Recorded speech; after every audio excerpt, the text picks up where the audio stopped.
the USA Wine Ratings for doing this contest and all the judges and staff that made it possible. Obviously, I really appreciate that, and thank you for the awards. It's always a little bit humbling to get an award like this because it sets a higher bar for next year. So that I don't know, some I got to jump higher next time, I guess. But anyways, I'm going to enjoy it today, and I wanted to take a little bit of time to share about our winery and what makes us unique and special in the trade. At Terragena, as you may know, we pride ourselves in blending art and science. So it's sort of those two things, and they're combined with curiosity. And we never stop asking why. We never stop trying to solve problems or figure out what the best way to do something is, or the best way to make a wine, or the best way to distribute a wine. And so as sort of part of that, I wanted to give you a little bit of story on how the Appellation series began. It sort of grew organically, born of the earth as it is. And I'm going to start with a photo. And I have a few photos, and I'll narrate as we go through. So you guys can kind of follow along. This was probably around 2020 during the pandemic.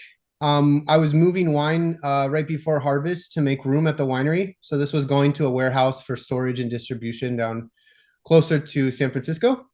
And this is me at a gas station. I was the truck driver at the time. As you guys probably are aware, labor was very challenging. Notice all the straps. We take very good care of our wine. And these wines are all single vineyard wines, or in some cases, in this case, there's some single barrel wines, which was a very experimental sort of project that I did to explore the subtle variations of Pinot Noir clones and cooperage and how they interact. So they were like 20 case lots, very, very small stuff, and experimental. They were going for sort of a longer term storage because many of our premium wines, and honestly, all of our wines are made to last.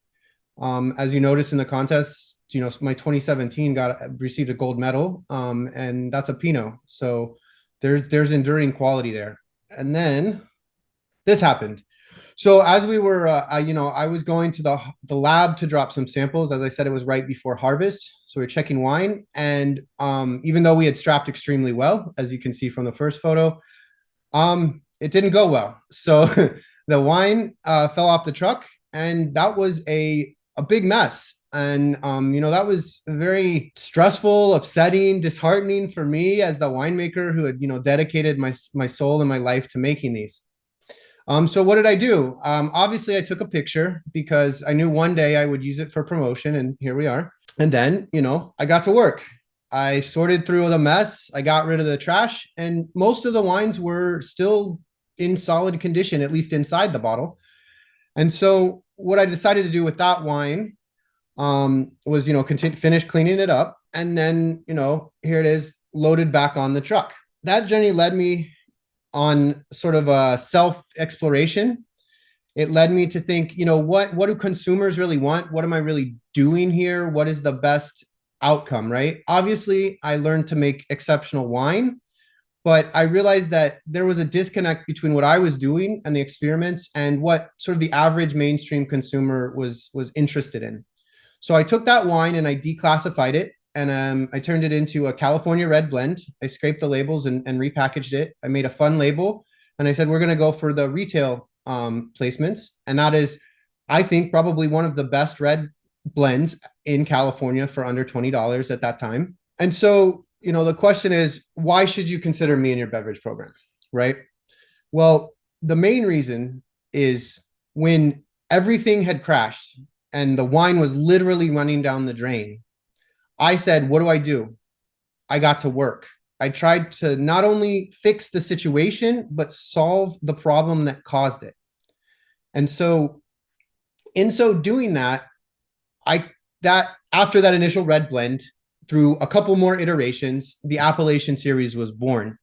And it allows me a lot more flexibility than my single vineyard wines, but we still use the same dedication to quality and consistency that we had with those ultra premium wines, but in what I believe is a more accessible packaging and a more accessible product for, consumers to learn about our wines. Our ultra premium, single vineyard wines are still an excellent addition to any Cellar list, because as mentioned, they will last for, years and years. I've had some of the 2014s personally from the library. Those are sold out, obviously, but they're still delicious. And so, building a wine like that, it takes dedication and focus and time.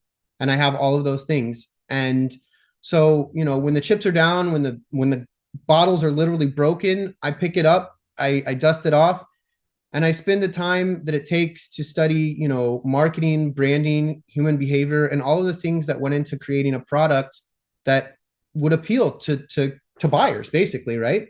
And this contest, these awards are, it's incredible because this is exactly my goal, and to see this sort of realized is awesome. And so, the reason you should use me is when everything's messed up, I take care of it. I work to find a solution that benefits everybody, that creates a better situation than what caused the problem.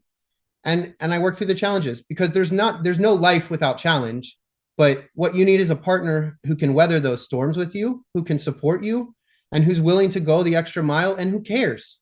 And frankly, if that image, and that was an 18-hour day, by the way, if that 18-hour day doesn't demonstrate that I care about the wine, that I care about what I do, that's authenticity. And that's what consumers say they want, and that's what I have.